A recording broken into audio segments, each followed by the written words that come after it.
जय मां लक्ष्मी भक्तों। आप सभी को भी समझ नहीं आ रहा होगा कि जया एकादशी कब है, इसीलिए हम आपको इस वीडियो में बताएंगे। साथ ही पारण कब किया जाएगा, व्रत जो है उसके नियम क्या होंगे और जया एकादशी के व्रत की पूजा कैसे होने चाहिए, पूजन विधि क्या होनी चाहिए, व्रत में क्या खाना चाहिए क्या ना खाना चाहिए। जिस प्रकार से शक्तिला एकादशी का पूजन अलग था, उसी प्रकार से जया एकादशी का पूजन भी भिन्न प्रकार से होता है। व्रत विधान एक जैसा हो सकता है, परंतु पूजा विधान और पालन विधान में भिन्नता होती है। हम प्रत्येक एकादशी के बारे में विस्तृत जानकारी, जो पुराने में वर्णित है, आपके लिए लेकर आते हैं। तो भक्तों, आज हम इस वीडियो में बताएंगे कि जया एकादशी का व्रत कब किया जाएगा, पारण कब किया जाएगा, व्रत के नियम क्या रहेंगे, कैसे व्रत करना चाहिए, क्या सावधानियां बरतनी चाहिए, पूजन कैसे करना है, क्या अर्पित करना है, क्या अर्पित नहीं करना है। माता तुलसी की पूजा की जाएगी, एकादशी पर नहीं की जाएगी। पारण में विशेष रूप से क्या भोग लगाना है, क्या मंत्र बोलना है और किन नियमों के अनुसार व्रत का पारण करना है। सुबह सुबह किया जा सकता है या दोपहर को भद्रा का किस प्रकार का प्रभाव है, भद्र है या नहीं। इस प्रकार से संपूर्ण जानकारी आने वाली एकादशी के बारे में इस वीडियो में बताएंगे, इसलिए भक्तों वीडियो को पूरा ही देखना होगा। वीडियो के अंत तक बने रहे अपने व्रत की सफलता के लिए और मनवांछित फल प्राप्त करने के लिए कमेंट बॉक्स में अवश्य लिखें। जय श्री हरि विष्णु वेद पुराण भी मानता है कि प्रभु का यह नाम या मंत्र लिखा जाता है तो उसे सकारात्मक ऊर्जा उत्पन्न होती है और वहां सकारात्मक ऊर्जा आपके जीवन में सकारात्मक परिवर्तन लेकर आती है। तो सकारात्मक परिवर्तन के लिए, सभी कठिनाइयों को दूर करने के लिए अवश्य ही आपको भगवान का यह मंत्र लिखना चाहिए या बोलना चाहिए। ओम नमः भगवते वासुदेवाय। भक्तों, हमारे द्वारा बताई हुई संपूर्ण जानकारी शास्त्रों पर आधारित होती है। मनगण हम अपने मन से कुछ नहीं बोलते हैं। जो शास्त्र कहते हैं, जो शास्त्रों में लिखा है, वही आपको बताते हैं। तो अगर आप सभी व्रत और त्योहारों की शास्त्र अनुसार सही जानकारी प्राप्त करना चाहते हैं, तो चैनल को कृपया सब्सक्राइब कर लीजिएगा और बेल आइकन को अवश्य दबा दीजिएगा। इससे जो हमारी नई वीडियो अपलोड होती है, वह आपको सीधे नोटिफिकेशन के माध्यम से प्राप्त हो सके। वीडियो थोड़ा सा भी अच्छा लगे तो कृपया उसे लाइक अवश्य कर दीजिएगा, क्योंकि हम बहुत प्रयास करती है, बहुत मेहनत करते हैं आप तक। हम इस तरह की ज्ञानवर्धक जानकारी वीडियो के माध्यम से पहुंचाने के लिए बहुत रिसर्च वर्क करना होता है। तो आप जब एक लाइक करते हैं तो हमारा उत्साहवर्धन होता है और हम दूसरे वीडियो के लिए उत्साह के साथ लग जाते हैं। एकादशी जो माघ मास के शुक्ल पक्ष की एकादशी होगी, जिसका नाम है जया एकादशी। प्रत्येक माह में 2 पक्ष होते हैं और दोनों पक्षों में एक एक एकादशी आती है। कृष्ण पक्ष की एकादशी थी जो जनवरी में रही, आप आ रही है जया एकादशी जो फरवरी में होगी, और माघ मास की दूसरी अर्थात शुक्ल पक्ष की। भीष्म एकादशी की एक विशेषता यह भी है, जो शायद आपको बहुत कम लोग बता पाएंगे। एकादशी भी कहा जाता है, और इस भीष्म एकादशी भी एकादशी क्यों कहा जाता है, पहले यह जान लेते हैं, क्योंकि यह बहुत ही विशेष महत्व रखता है इस एकादशी में। और इसके बारे में जानकारी बहुत से लोग आपको देवी नहीं पाएंगे, क्योंकि यह शास्त्रों के गुण रहस्य से निकल गई जानकारी है हमारे द्वारा। इसमें आप सभी ने विष्णु सहस्त्र नाम का पाठ तो किया ही होगा। विष्णु सहस्त्र नाम भगवान विष्णु का एक चमत्कारी स्रोत है। जो कोई इसका पाठ करता है, उसके सभी इच्छाएं भगवान विष्णु पूरी करते हैं। आज ही के दिन अर्थात इस एकादशी के दिन ही विष्णु सहस्त्र नाम का उद्गम हुआ था, अर्थात यह उनका जन्म दिवस भी होता है। विष्णु सहस्त्र नाम स्तोत्र का कैसे हुआ था और इस भीष्म एकादशी क्यों कहा जाता है, एक बहुत ही अच्छी रोचक कथा है इसकी, और इतना शानदार वृतांत है। इसमें बहुत सुंदर और लोकप्रिय कथा है। यह भगवान कृष्ण, भीष्म पितामह और अर्जुन से संबंधित इसमें कथा आती है। वृतांत आता है महाभारत से संबंधित है। उसके बाद भगवान श्री कृष्ण ने देखा कि उसके बाद भी अर्जुन के मन में कृष्ण के प्रति जो श्रद्धा गुरु भाव में होनी चाहिए थी, वह उत्पन्न नहीं हुई है। इतना बड़ा गीता का उपदेश देने के बाद भी अर्जुन इस प्रकार से एक साधारण मनुष्य की तरह व्यवहार कर रहा है। तो भगवान श्री कृष्ण ने सोचा कि क्यों ना इसे एक उपदेश दिलाया जाए। तब भगवान श्री कृष्ण ने भीष्म पिता के पास जाएं, उनके पास उनके जीवन जो गुण रहस्य है, उन्होंने इतने समय तक इतने सारे विद्वानों के साथ समय व्यतीत किया है, उन्होंने बहुत कुछ अर्जित किया है। उनकी इस धारा से जाने से पहले उसे ग्रहण करो, क्योंकि वह ज्ञान और कोई नहीं दे सकता है। तब अर्जुन सहित सभी पांडव और भीष्म पितामह के पास जाते हैं। भीष्म पितामह से अनुरोध करते हैं। तब भीष्म पितामह भगवान श्री कृष्ण के अनुरोध पर पांडवों को अपने पूरे जीवन में अर्जित किया हुआ ज्ञान, जो बड़े बड़े आशि मुनियों महर्षियों से उन्होंने प्राप्त किया था, उसे विष्णु सहस्त्र नाम के श्लोक के रूप में वर्णित करते हैं। और इस प्रकार से विष्णु सहस्त्र नाम का उद्गम होता है भीष्म पितामह द्वारा। और वह जो दिन था ना, वह कोई और दिन नहीं था, उसे दिन जया एकादशी ही थी। इसीलिए इस दिन से एकादशी को भीष्म एकादशी के नाम से भी जाना जाने लगा। इस प्रकार से यह जया एकादशी, भीष्म एकादशी का ऊपर से विष्णु सहस्त्र नाम, जो भगवान श्री हरि विष्णु का सबसे शक्तिशाली स्तोत्र, उसका जन्म दिवस, उसका उद्ग दिवस बहुत अद्भुत दिन हो गया है। किया जाने वाला पुण्य कर्म अन्य एकादश यों से कहीं गुना अधिक होता है। यह वर्णन शास्त्रों में मिलता है। तो लिए अब हम आरंभ करते हैं कि किस प्रकार से आपको इस विष्णु सहस्त्र नाम उद्गम एकादशी, विश्व में एकादशी या जया एकादशी का पूजन करना चाहिए, संकल्प करना चाहिए।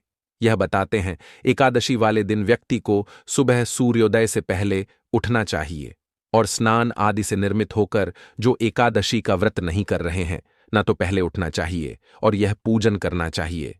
यह भिन्नता है।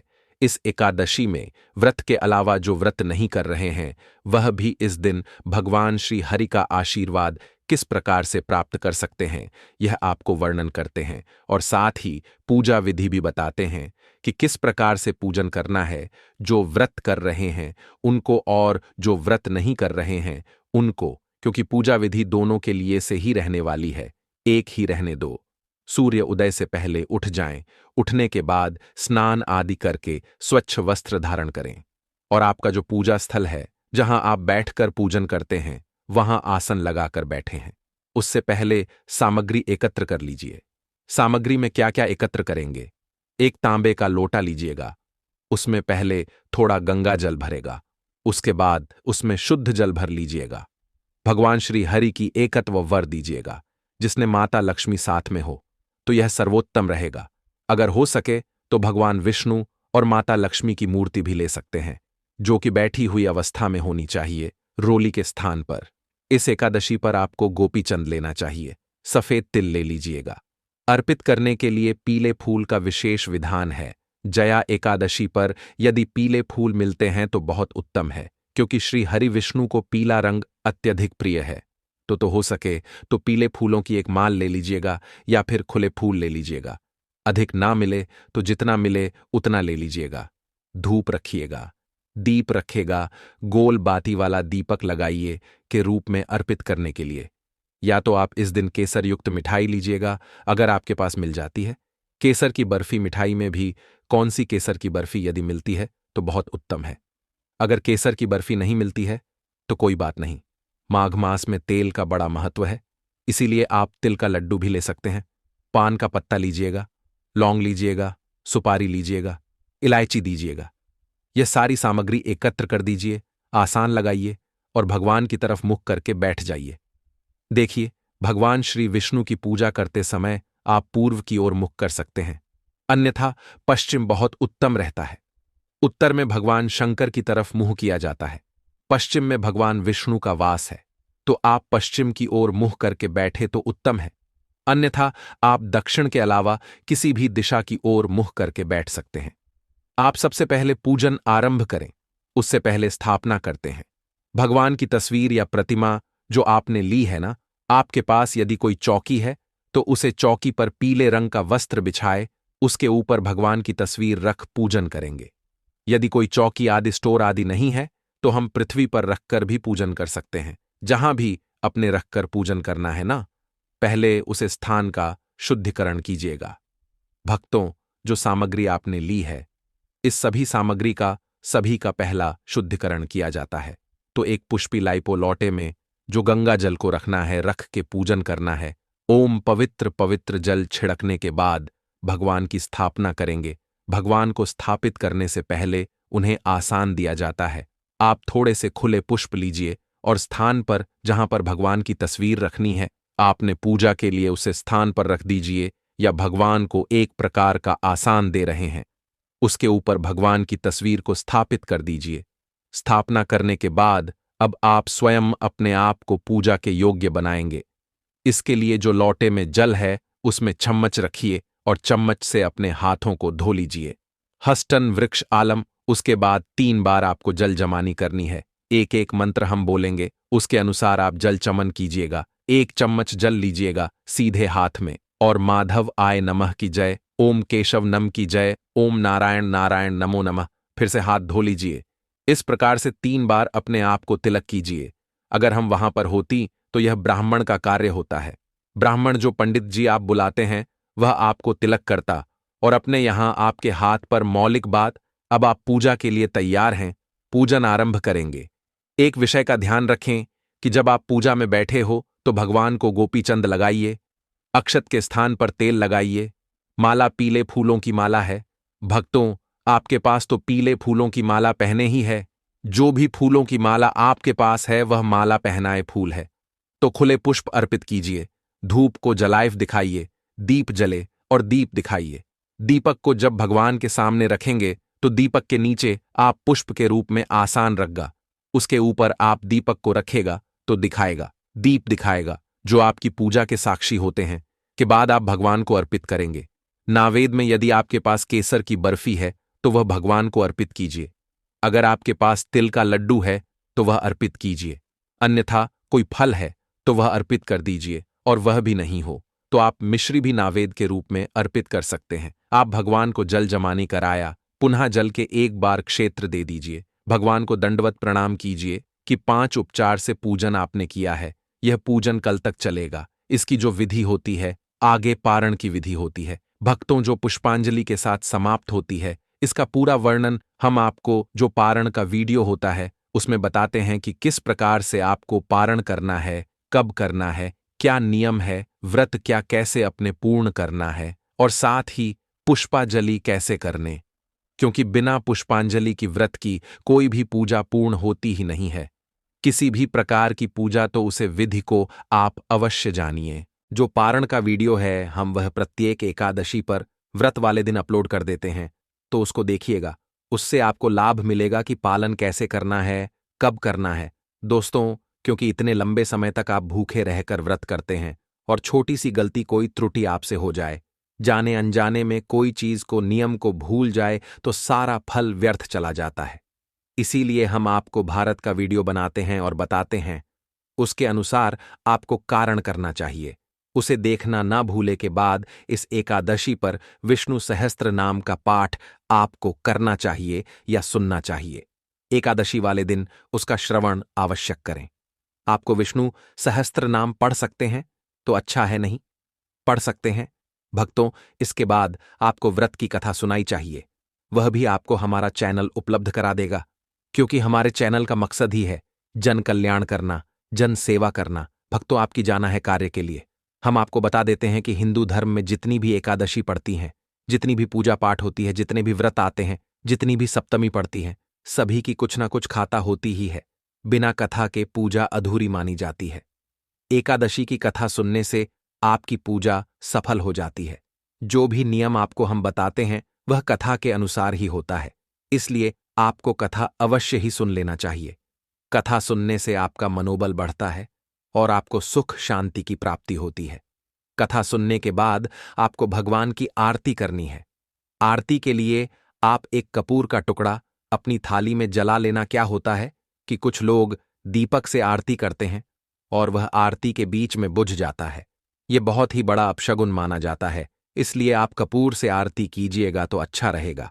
आरती करने के बाद आती है नियमों की बारीकी। आपको कैसे अपना दिन व्यतीत करना है। आरती करके आप प्रसाद बंधु बंधावू आंगे, जो होम मेकर्स है, हमारी माताएं बहनें जो घर संभालती हैं, वह घर के कार्य करेंगे। जिनको ऑफिस जाना है ऑफिस जाएंगे, तो सभी अपने अपने कार्यों को कर सकते हैं।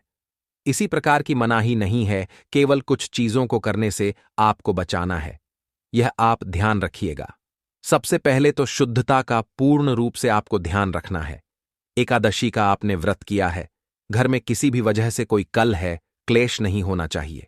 भगवान आपके घर में विराजमान है, तो घर का जो वातावरण है वह बहुत ही स्वादपूर्ण होना चाहिए, प्रेम में होना चाहिए। इतना करें, किसी के साथ लड़ाई झगड़ा ना करें, किसी का भी अहित ना करें, किसी का इस दिन बुरा ना करें। यदि आप किसी का बुरा करते हैं, अहित करते हैं, तो आपका जो व्रत है, जो पूजन है, उसका फल छेद होता है। आपको भूलकर भी किसी ब्राह्मण का अपमान नहीं करना चाहिए। यह इस दिन बहुत ही दुष्ट बना करता है। यदि आप ऐसा करते हैं तो आपको इस चीज से बचना चाहिए कि आप ब्राह्मण पर क्रोध ना करें और किसी भी प्रकार से उसका अहित ना करें, अपमान ना करें।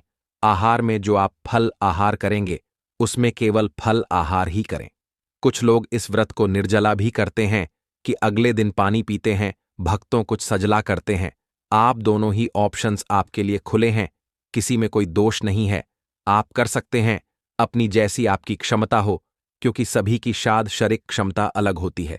व्रत में आपको शाब्दिक भोजन का उपयोग करना चाहिए। तामसिक भोजन का उपयोग आपको भूलकर भी नहीं करना चाहिए। तामसिक भोजन को खाने वाला हिंदू धर्म में पापी कहा गया है। इसका सीधा सा अर्थ है पाप करने वाला भजन। इसलिए इस दिन आपको फल फ्रूट और फरर का ही सेवन करना है। स्वास्थ्य के हालात अलग अलग होते हैं। जैसा आपका स्वास्थ्य आपको अलाव करें, उसे प्रकार से आप इस व्रत को कीजिएगा।